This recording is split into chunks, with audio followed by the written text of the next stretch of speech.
देखिए, ये कोई ऐसा पहला मौका तो नहीं है जब प्रधानमंत्री नरेंद्र मोदी ने पूर्वोत्तर के राज्यों का तूफानी दौरा किया हो। एक दशक के दौरान ऐसे कई मौके आए हैं। खुद प्रधानमंत्री मोदी 10 साल के दौरान 60 से ज्यादा बार नॉर्थ ईस्ट का दौरा कर चुके हैं। प्रधानमंत्री मोदी की एक्ट ईस्ट पॉलिसी ने चंद साल में पूर्वोत्तर की पॉलिटिक्स को कैसे बदल कर रख दिया है, ये रिपोर्ट देखिए।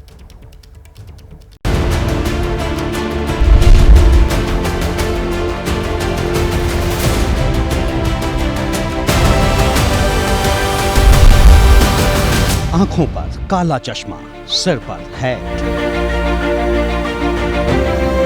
और हाथी से लेकर जीप तक पर सैर।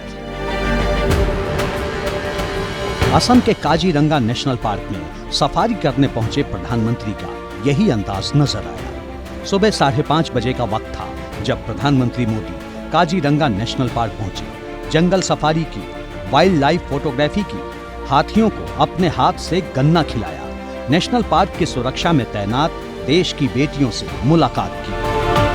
मुझे काजीरंगा नेशनल पार्क की विशालता, उसकी प्राकृतिक सुंदरता को करीब से देखने का, जानने का अवसर भी मिला। काजीरंगा अपनी तरह का अनूठा नेशनल पार्क और टाइगर रिजर्व है। काजीरंगा में सफारी के बाद प्रधानमंत्री अरुणाचल प्रदेश पहुंचे। ईटानगर में रोड शो और रैली की, दुनिया की सबसे ऊंची टनल का उद्घाटन किया। फिर असम आए, जोरहाट में 125 फीट ऊंचे स्टैच्यू ऑफ वेलर का उद्घाटन किया। फिर रैली की और क्या कहा, सुनिए। देश का ये प्यार मोदी को इसलिए मिलता है क्योंकि मोदी ने 140 करोड़ देशवासियों को सिर्फ अपना परिवार ही नहीं माना, बल्कि उनकी दिन रात सेवा भी कर रहा है। नॉर्थ ईस्ट भी हर कोने से मैं कह रहा है, यहाँ की पहाड़ियों से भी गूंज सुनाई दे रही है, यहाँ की नदियों के कलरव में भी शब्द सुनाई दे रहे हैं और एक ही आवाज आ रही है, अब की बार एनडीए सरकार 400 पार। जोरहाट की रैली में पीएम मोदी ने वही नारा लगाया जो वो अमूमन हर रैली में लगाते हैं। लेकिन सवाल ये है कि मिशन 400 प्लस के लिए बीजेपी की नॉर्थ ईस्ट पर नजर क्यों है? जानना चाहते हैं तो सुनिए। पूर्वोत्तर में देश के 8 राज्य आते हैं। इनमें त्रिपुरा, नागालैंड, मेघालय, असम, अरुणाचल, मणिपुर, सिक्किम और मिजोरम शामिल हैं। देश के इन 8 राज्यों में लोकसभा की कुल 25 सीटें हैं। 2019 में बीजेपी ने इनमें से 15 सीटों पर जीत हासिल की थी। 5 साल बाद 24 में बीजेपी इस आंकड़े को और बढ़ाना चाहती है। लेकिन क्या ये इतना आसान है? बिल्कुल भी आसान नहीं है। लेकिन 10 साल में बीजेपी ने जिस तरह से देश के पूर्वी छोर में भगवा परचम फहराया है, उसमें इस बात से इनकार भी नहीं किया जा सकता। जानना चाहते हैं कैसे? खुद देखिए।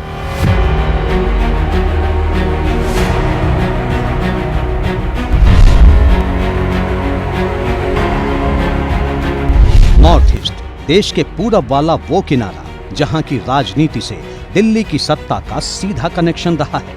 इसे इत्तफाक कहें या राजनीति की रवायत, लेकिन हकीकत यही है कि पूर्वोत्तर के 8 राज्यों में जिसके ज्यादा सांसद जीते उसी की केंद्र में सरकार बनी है। इतना ही नहीं, जिसकी केंद्र में सरकार होती है उसी को पूर्वोत्तर के ज्यादातर राज्यों में सत्ता हासिल होती है। यही वजह है कि पीएम मोदी और उनकी सरकार का पूरा फोकस नॉर्थ ईस्ट पर रहा है।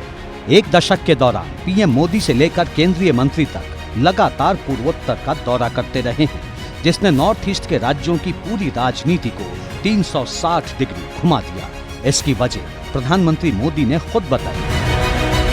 साथियों, विकसित भारत का संकल्प पूरा करने के लिए नॉर्थ ईस्ट का विकास जरूरी है। कांग्रेस के लंबे शासनकाल में नॉर्थ ईस्ट को दशकों तक सरकार की उपेक्षा सहनी पड़ी है। विकास की कई परियोजनाओं का शिलान्यास करके फोटो खिंचवा ली, लोगों को गुमराह कर दिया और फिर भाग गए, हाथ खींच लिए। लेकिन मोदी पूरे नॉर्थ ईस्ट को अपना परिवार मानता है। सियासत अपनी जगह है, लेकिन इसमें कोई दो राय नहीं है कि एक दौर में पूर्वोत्तर पर जिस कांग्रेस का शासन था, आज वही कांग्रेस हाशिए पर जा चुकी है। 2016 तक बीजेपी पूर्वोत्तर के 8 राज्यों में एक भी राज्यों में सरकार नहीं बना पाई थी, लेकिन 2003 में बदले घटनाक्रम में पूर्वोत्तर के गेगांग अपांग ने पहली बार मुख्यमंत्री के रूप में शपथ ली और यहीं से पूर्वोत्तर में बीजेपी की राजनीति की शुरुआत हुई। आज नॉर्थ ईस्ट के 8 में से 6 राज्यों में बीजेपी सत्ता में है। असम में 2016 और 2021 में जीत मिली, 2018 में त्रिपुरा में कमल खिला, अरुणाचल में 2017 और 2019 में विजय पताका फहराई, मणिपुर में 2017 और 2022 में जीत मिली, जबकि नागालैंड और मेघालय में बीजेपी बड़ी क्षेत्रीय पार्टियों की अगुवाई में चल रही गठबंधन सरकारों में जूनियर पार्टनर है।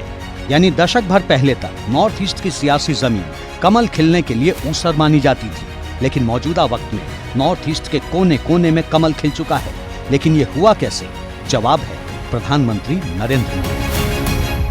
भाजपा ने नॉर्थ ईस्ट की राजनीति की दिशा ही नहीं, उसकी दशा ही नहीं, लेकिन एक आत्मविश्वास से भरा हुआ और नई दिशा पर चल पड़ा हुआ नॉर्थ ईस्ट हम देख रहे हैं। अब नॉर्थ ईस्ट न दिल्ली से दूर है और न ही दिल से दूर है। प्रधानमंत्री ने जो कहा वही सच्चाई है। एक दौर में देश के बाकी हिस्सों से अलग थलग रहने वाला नॉर्थ ईस्ट आज देश की तरक्की में कदम से कदम मिलाकर आगे बढ़ रहा है। पिछले 9 सालों में पीएम मोदी 60 बार से ज्यादा पूर्वोत्तर के राज्यों में जा चुके हैं। नरेंद्र मोदी देश के पहले ऐसे प्रधानमंत्री हैं जिन्होंने लगातार इतनी बार नॉर्थ ईस्ट का दौरा किया है।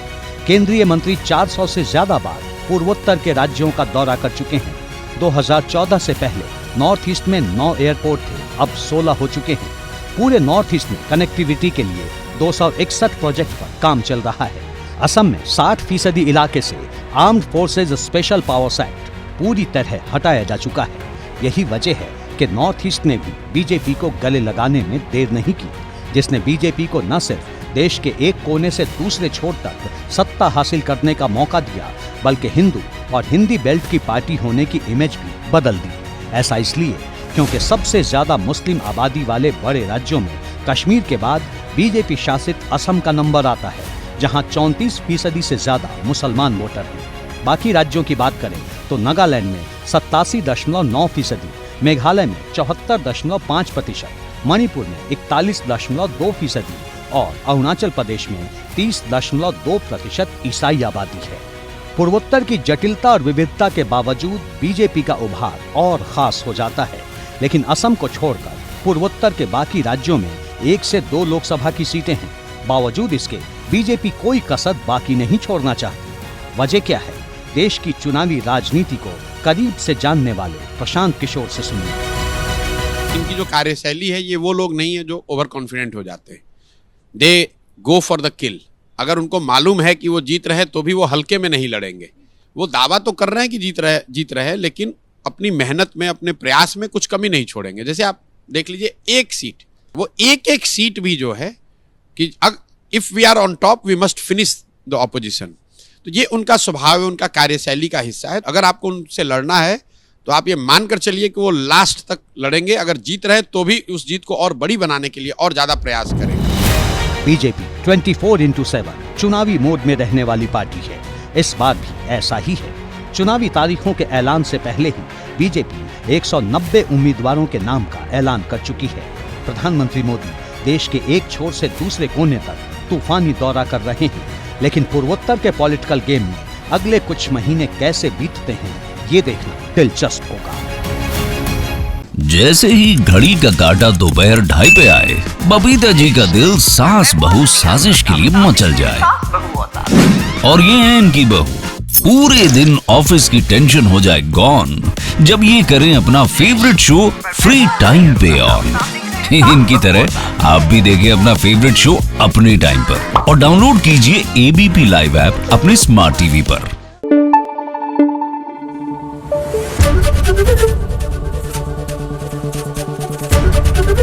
एबीपी न्यूज आपको रखे आगे।